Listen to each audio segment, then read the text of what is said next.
医生你好，我是感冒引发的咳嗽，现在咳嗽已经3个多月了，总是不好，怎么办？哎，这好像很严重，3个多月了。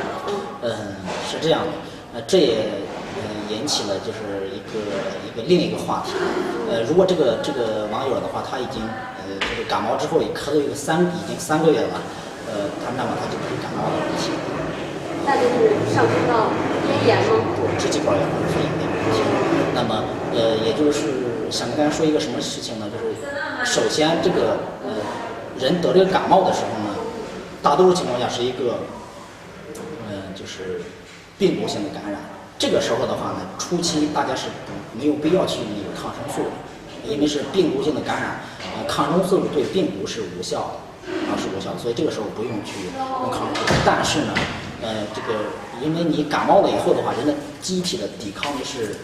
明显下降的，在这个明显下降的抵抗力的这种状态之下的话呢，很有可能会有别的细菌，然后会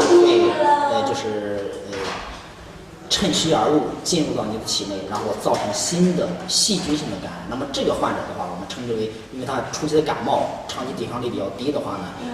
继发了细菌性的感染，他就不是感冒的问题了。这个时候就应该去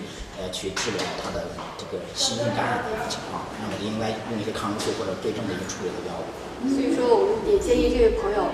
就诊一下，然后服用一些抗生素的药来缓解一下。